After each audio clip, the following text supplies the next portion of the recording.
बिजनौर से बड़ी खबर आ रही है जहां पर ट्रेन हादसा टल गया है। किसान एक्सप्रेस ट्रेन 2 हिस्सों में बंट गई है। ये बड़ी खबर आपको बता रहे हैं। गनीमत ये रही है कि सभी यात्री सुरक्षित हैं। सुबह 4 बजे एसी बोगी से टूटकर अलग हुई है ये बोगी। ये तस्वीरें भी आप देख रहे हैं। हादसे के पीछे टेक्निकल फॉल्ट बताई जा रही है वजह। ट्रेन में यूपी पुलिस भर्ती परीक्षा के कई अभ्यर्थी बैठे हुए थे। ये हादसा स्योहारा रेलवे स्टेशन पर हुआ है।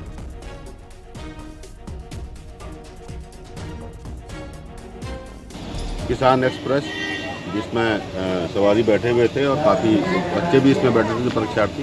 ये गाड़ी किसी टेक्निकल फॉल्ट के कारण 2 भागों में बंट गई थी जो स्योहारा स्टेशन पर रुकी हुई है। इसमें जो विद्यार्थी थे, जो अभ्यर्थी थे यूपी पुलिस परीक्षा वाले, इनको हमने बसों में लाद करके भिजवा दिया है, गंतव्य स्थान पर भेज दिया और रेलवे प्रशासन अलर्ट है और ये ट्रेन को जोड़ करके जल्दी ट्रेन को रवाना कर दिया जाए।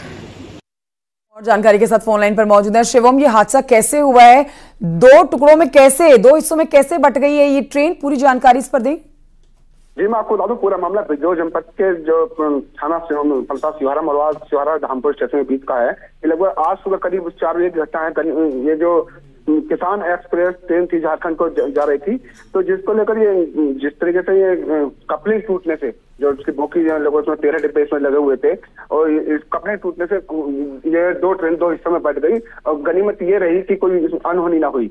फिलहाल पुलिस मौके पहुंची और जो रेलवे विभाग के कर्मचारियों हड़कंप मच गया और पूरे मामले में इसमें टेक्निकल फॉल्ट देखते हुए कारणों से हादसा होने से बचा है और ये हादसा हुआ है थोड़ा ताकि कोई गनीमत रहे कि कोई इसमें कोई हादसे का शिकार ना हो पाया। ट्रेन अब उन ट्रेन को दूसरी ट्रेन बुलाकर उसे जोड़ देकर रवाना कर दिया गया है। जी ठीक है, बहुत शुक्रिया आपका शिवम शर्मा जानकारी के लिए।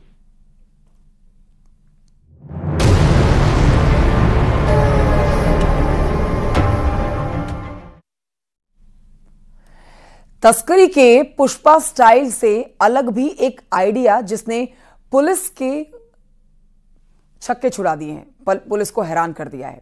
दरअसल पूछताछ में ही पुलिस को शक हो गया था, लेकिन जब हकीकत पता चली तो पुलिस के भी होश उड़ गए। क्या है तस्करी का ये नया तरीका जिसका आगरा पुलिस ने खुलासा किया है और आरोपी को जेल की सैर करा दी है? देखिए इस रिपोर्ट में।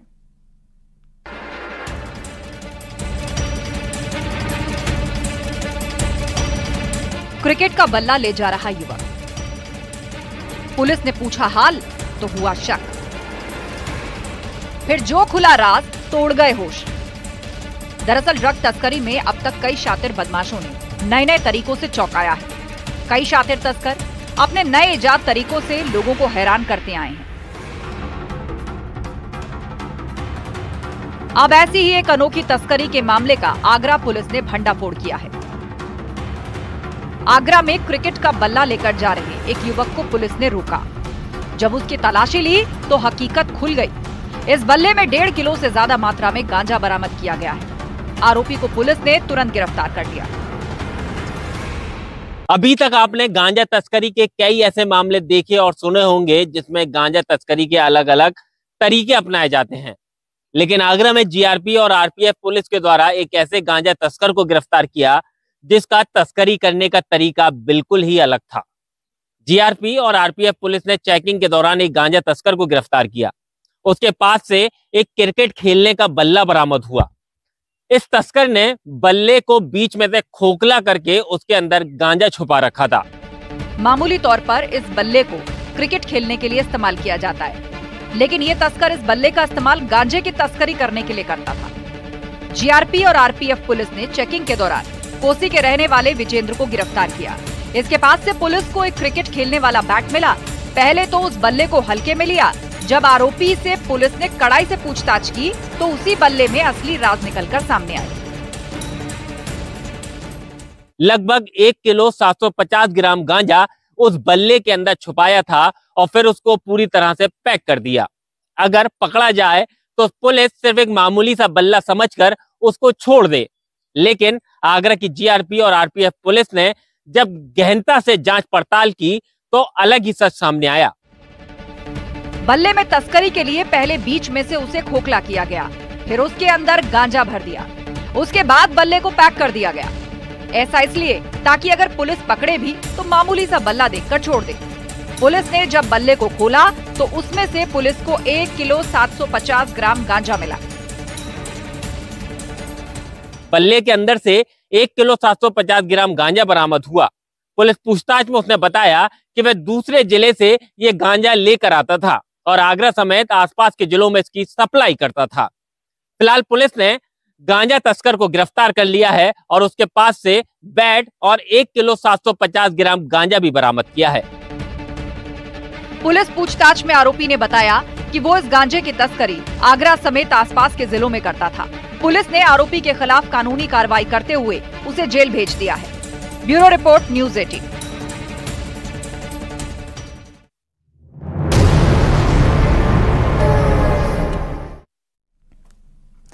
असम के नागांव में गैंगरेप कांड के एक आरोपी की मौत तालाब में डूबकर हो गई है।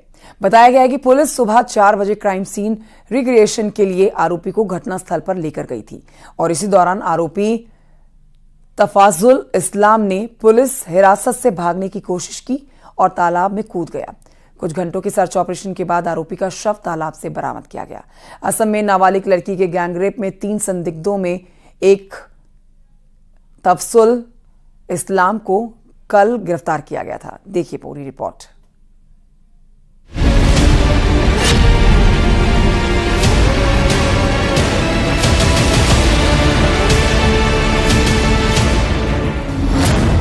तालाब में डूबकर मरा दरिंदा।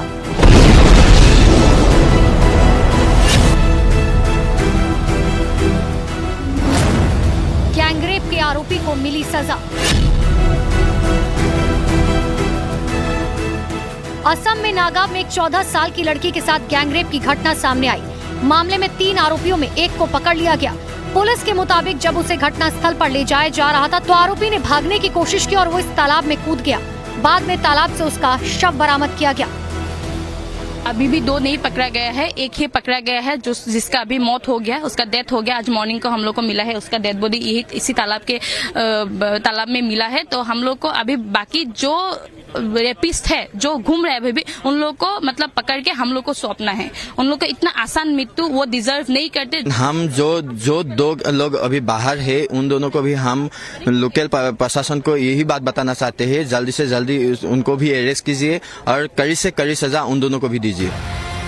जिस आरोपी की तालाब में डूबकर मौत हुई उसका नाम तफजुल इस्लाम है। आरोप है कि तफजुल इस्लाम ने 2 लोगों के साथ मिलकर 22 अगस्त की शाम ट्यूशन पढ़कर घर लौट रही 14 साल की लड़की के साथ गैंगरेप किया।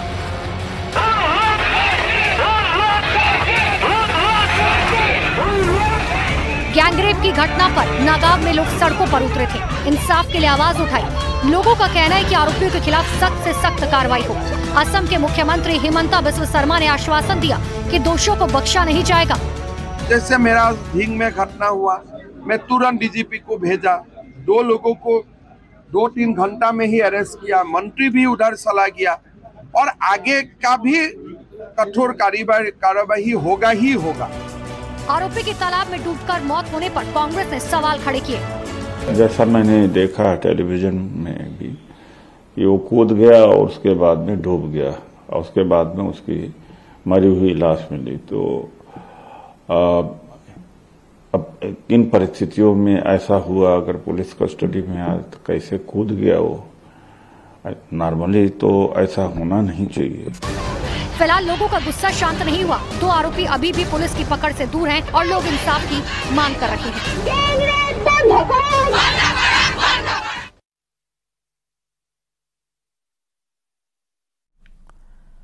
और ये बढ़ते हैं आगे अल्मोड़ा से खबर, जहां के धनिया में डिग्री कॉलेज बनने से लोगों को बड़ी राहत मिली है, लेकिन छोटे छोटे कमरों में 500 स्टूडेंट्स की पढ़ाई चुनौती बन गई है। ये पूरा मामला क्या है, इस रिपोर्ट में देखिए। धनिया में 2021 से डिग्री कॉलेज इंटर कॉलेज की आवासीय बिल्डिंग में चल रहा है, क्योंकि डिग्री कॉलेज की बिल्डिंग 2 साल से बन रही है, जिसे सितंबर में बनकर तैयार होना था, लेकिन वो आज तक तैयार नहीं हो पाई, जिसकी वजह से डिग्री कॉलेज के बच्चों को पढ़ने में भारी दिक्कतों का सामना करना पड़ रहा है। महाविद्यालय जो है राजकीय इंटर कॉलेज के आवासीय परिसर में चल रहा है। यहाँ पर हमारे पास अप्रॉक्सीमेटली 500 से अधिक छात्र हो चुके हैं और इस व्यवस्था में अभी हम बच्चों को यहाँ पर व्यवस्थित कर रहे हैं। और कुछ हमारे पास वैकल्पिक व्यवस्था भी होती हैं, जैसे कभी हम एग्जामिनेशन है या कोई प्रोग्राम देते हैं तो हम GIC के का हॉल ले लेते हैं या उनके कमरे हमको उपलब्ध करा दिए जाते हैं। डिग्री कॉलेज के बच्चे खुले आसमान के नीचे पढ़ने को मजबूर हैं, क्योंकि बच्चों की संख्या ज्यादा है और जिस बिल्डिंग में कॉलेज चल रहा है वहाँ जगह कम है। डिग्री कॉलेज में इस समय 500 स्टूडेंट्स हैं। अगर मतलब हमारे पास हमारी बिल्डिंग होती तो उसमें ज़्यादा मतलब पढ़ने में हो रहता, क्योंकि यहाँ पे बारिश से प्रॉब्लम होती है बच्चों को आने में भी, और अगर अपने रूम्स होते तो बच्चों को उतनी वो नहीं होती, मतलब जगह भी होती और प्रोग्राम्स के लिए भी, तो अपनी बिल्डिंग होती तो ज़्यादा बेटर रहता। अभी हम इंटर कॉलेज की सरकारी बिल्डिंग में पढ़ रहे हैं और यहाँ कमरे छोटे होने के कारण जिस दिन बच्चे ज़्यादा होते हैं तो बैठने की दिक्कत होती है। अगर हमारा कॉलेज जल्दी बन जाता है तो हमारी ये समस्या भी दूर हो जाएगी, और जिस दिन यहाँ बच्चे ज़्यादा आते हैं तो हमें नीचे ग्राउंड में बैठना पड़ता है। सर्दियों में तो हम लोग बैठ लेते हैं, लेकिन जब गर्मियों के टाइम पर धूप ज़्यादा होती है तो हम यहाँ ग्राउंड में नहीं बैठ पाते। डिग्री कॉलेज की बिल्डिंग 2 सालों से निर्माणाधीन है, जिसकी वजह से बच्चों को परेशानियों का सामना करना पड़ रहा है और निर्माण एजेंसी की लापरवाही बच्चों पर भारी पड़ रही है। न्यूज़ 18 के लिए अल्मोड़ा से किशन जोशी की रिपोर्ट।